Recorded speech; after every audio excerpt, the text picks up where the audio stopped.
Summary of Atomic Habits by James Clear. Written by Lee Schullery and Quick Read. Narrated by Alex Smith. Introduction. If you're looking to get your life back on track, then Atomic Habits offers an easy framework for improving your life every day. James Clear, one of the world's leading experts on habit formation, reveals strategies to help you form good habits and break the bad ones. You'll also learn to recognize how tiny daily habits can have an incredible impact on your life and your future. If you find that you struggle to change your habits, the problem isn't you, but your system. You see, your brain is wired to complete activities that are both easy and provide immediate gratification. Luckily, James Clear provides a proven system that will help you change your habits and take your life to new heights. Through this book, you will learn how to make time for new habits, overcome a lack of motivation and willpower, design your environment to make success easier, and learn how tracking your habits and finding an accountability partner will help you succeed. Chapter 1. Why Small Habits Can Make a Big Difference. When it comes to success, many people are focused on the wrong thing. They focus on the end goal versus the journey it takes to get there, and believe big decisions will get them to their final destination. However, this couldn't be further from the truth. In fact, 1% of improvement each day means that you will be 37 times better than you once were. But if you decline 1% every day, you will decline nearly to zero. In other words, it's the small habits that matter and that make the biggest difference. For example, a plane traveling from Los Angeles to New York requires a specific degree of direction to get its final destination.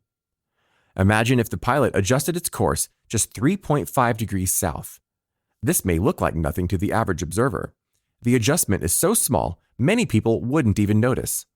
Of course, upon landing, the passengers would notice a big difference. That small course adjustment would change their final destination from New York to Washington, D.C. We don't typically notice tiny changes because the impact is not seen immediately. The impact may not be seen for months or even years, but the results can be enormous. For instance, eating a slice of pizza certainly won't make you unhealthy. However, if you eat a slice of pizza every night for dinner, then you'll likely see a change in weight over the course of a year. Similarly, taking a 30-minute yoga class one day won't immediately make you in shape. Instead, it's small habits over time that compound into major results. Results in life are a measure of habits. The net worth of a person is simply a measure of their financial habits. Similarly, a person's health is a measure of their daily habits of diet exercise. Time magnifies the margin between success and failure, which is why our daily choices have a greater impact than we realize. If you want to predict where you will end up in life, then simply follow the curve of your daily choices. Bad habits can affect us just as easily as good habits can build us up. This is why it's important to understand how you can design your daily habits to your advantage. The key is to make tiny changes in your behavior, which when repeated over and over, will become habits that lead to big results. Chapter 2. How Habits Are Formed. How many times do you begin a good habit, like exercise or meditation, only to find that after a few days or weeks, it's only become a real hassle? Habits are a challenge to change because many people try to change them the wrong way or try to change the wrong things. To change our habits, we must first understand how habits are formed. The process of habit building can be classified into 4 steps: cue, craving, response, and reward. Think about what you do when you first get into your car. You probably put the key into the ignition, put on your seatbelt, check your mirrors, and then head on your way. You don't even think about the process, you just do it. It's a habit that you've repeated so many times that it's become instinct and happens automatically. So how are habits formed? Habits begin with a cue or a trigger to act. For instance, getting in your car cues you to perform an action that will get you from one destination to the next. The second step is craving for a change in state. In this case, you want to go somewhere. Your response is to put the car in drive and go. The final step is the reward, a feeling of relief or comfort that comes from arriving at your destination safely. This habit loop can be applied to many habits that you complete daily. For instance, brushing your teeth in the morning. Your cue might be eating breakfast or drinking coffee, triggering a craving to feel fresh and clean. Your response is to head to the bathroom sink and prepare your toothbrush. Your reward is a mouth that feels fresh and makes you ready to take on your day. The cue always triggers a craving, which motivates a response. Then a reward is provided, satisfying the craving and becoming affiliated with the cue.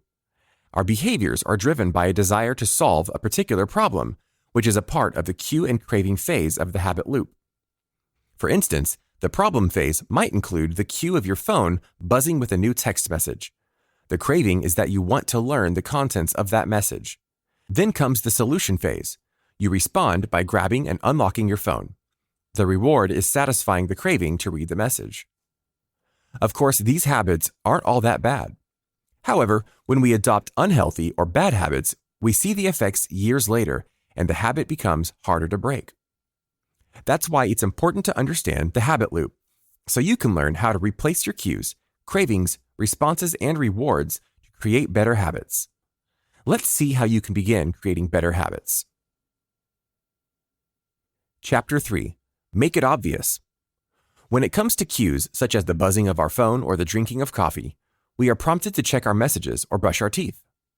But once you understand how our actions can be influenced by certain stimuli, you can learn how to manipulate your cues to implement better habits. For instance, Anne Thorndike, a primary care physician at the Massachusetts General Hospital in Boston, believed she could improve the eating habits of thousands of hospital staff and visitors simply by manipulating their environment. She decided to replace soda with bottled water in the refrigerators next to the cash register. But she didn't stop there. She added bottled water to every drinking station across the cafeteria. Over 3 months, the number of bottled water sold increased by 25.8%, while soda sales dropped by 11.4%. By making simple adjustments, people made healthier choices because the cue to drink water was more prevalent than soda. You see, the most powerful sensory ability in humans is our vision.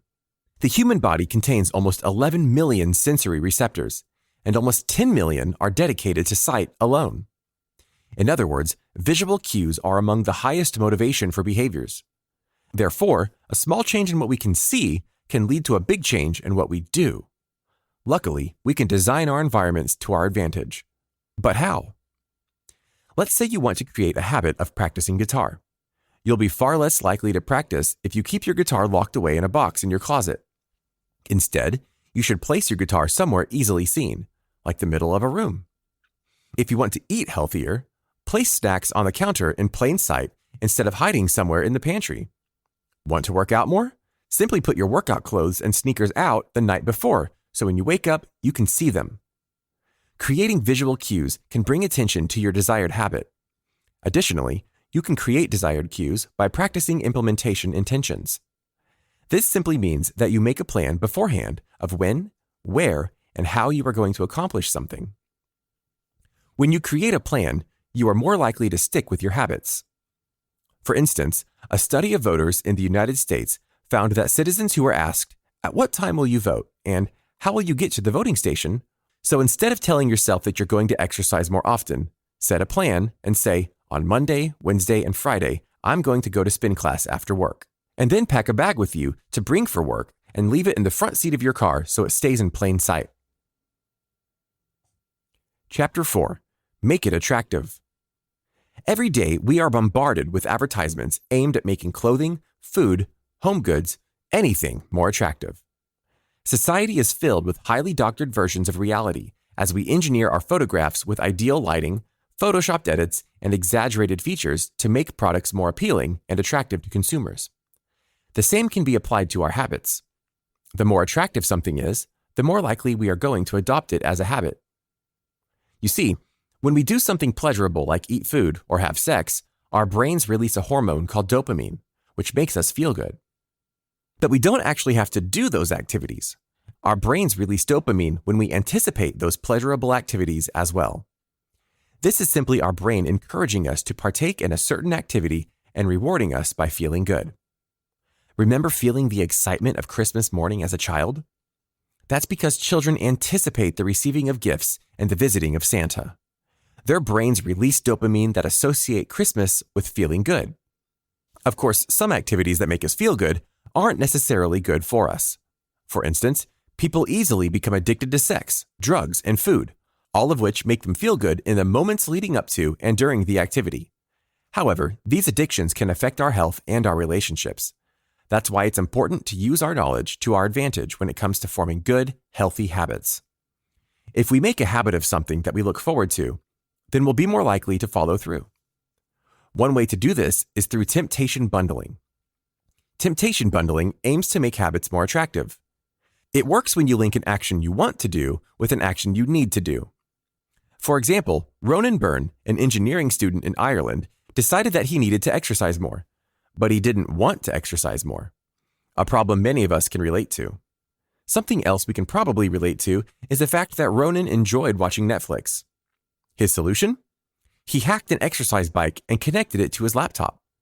However, he didn't want to simply watch Netflix while riding. Instead, he wrote a code that only allowed Netflix to play if he was cycling at a certain speed. In the end, he transformed an activity that he hated and linked it with one that he enjoyed. While Ronan had the knowledge to hack an exercise bike and write code to help him bundle temptations, you don't need to be an engineer to apply this tip to your own habits. Simply downloading your favorite shows to watch while on the treadmill or rewarding yourself with a half hour of Netflix after hitting some work goals are both ways to make your habits more attractive. Chapter 5. Make it easy. Jerry Uselman, a professor at the University of Florida, assigned his film photography students a project to be submitted at the end of the semester. To begin, he divided the students into two groups. The first group was told their grade was dependent on the quantity of photos they submitted. For instance, 100 photos earned an A, 90 photos earned a B, 80 a C, and so on. The second group, however, would be graded on the quality of just one photo. Which group do you think earned the better grade at the end of the semester? The quantity group. But why? You see, the quantity group was able to hone their skills in the process of creating hundreds of photos, whereas the quality group spent their time making just one photo perfect. This concept can be applied to our habits as well.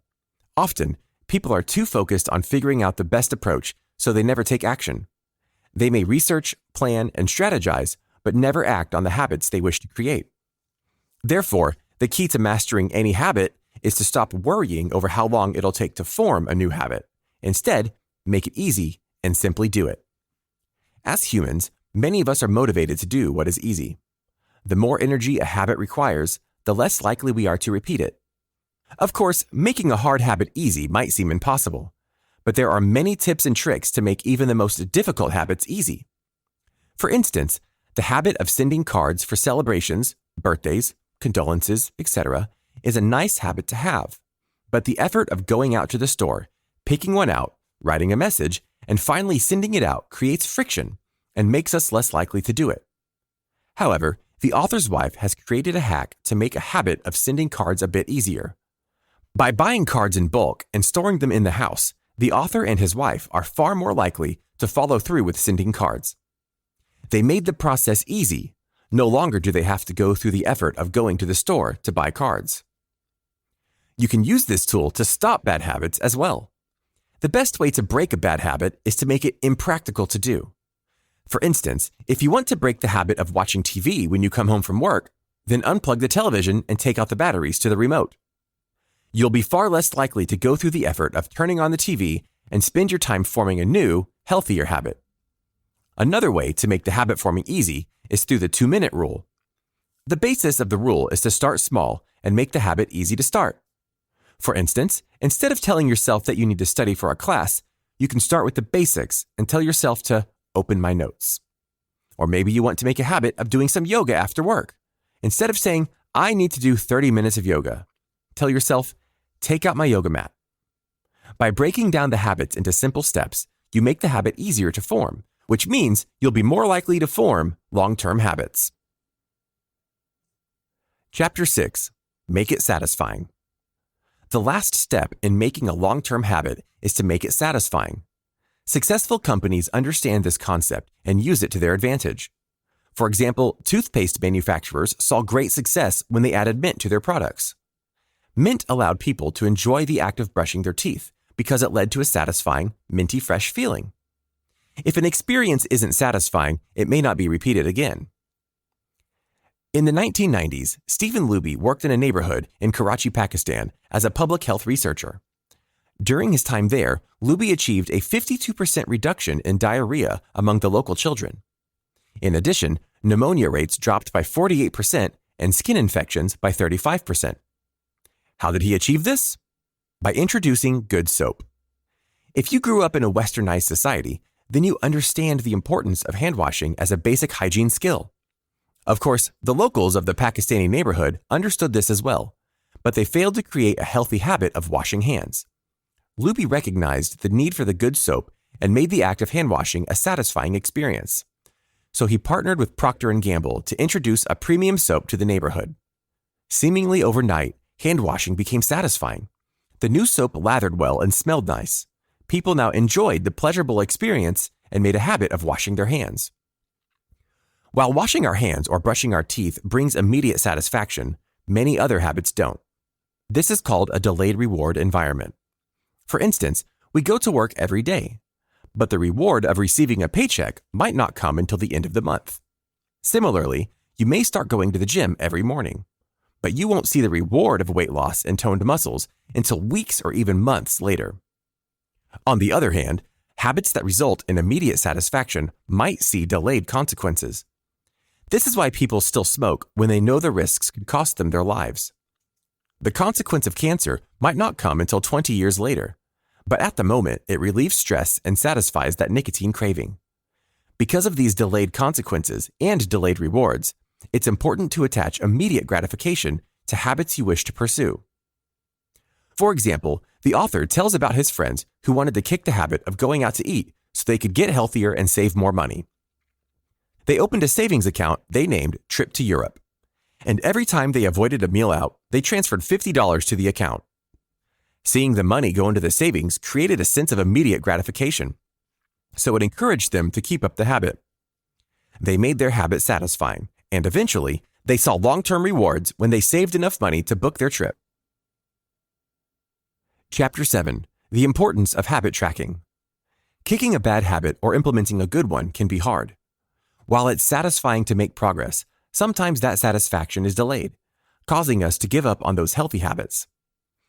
Additionally, we crave visual evidence of progress, which we don't always see when kicking habits like smoking.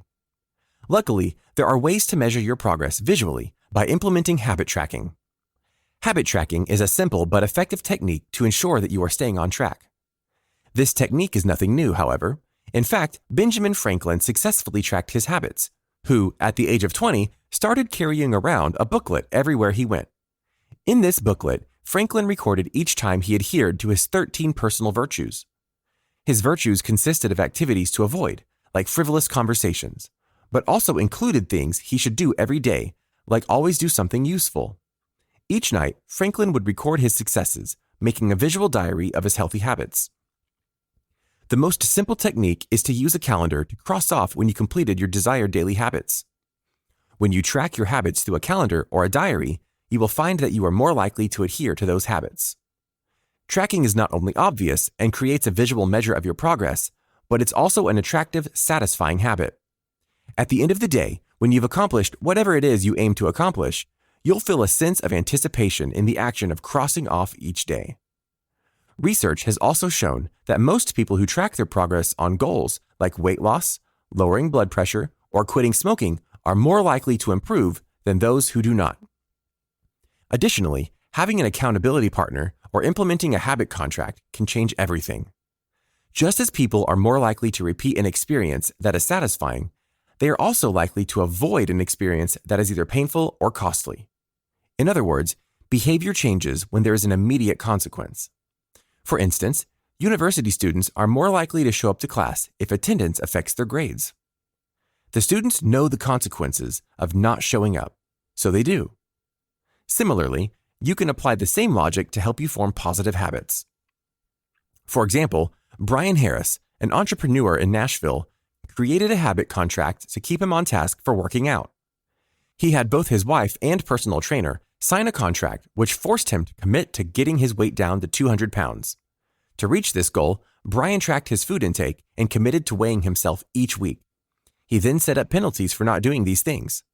For instance, if he failed to track his food intake, he would have to pay his trainer $100, and if he failed to weigh himself, he would have to pay his wife $500.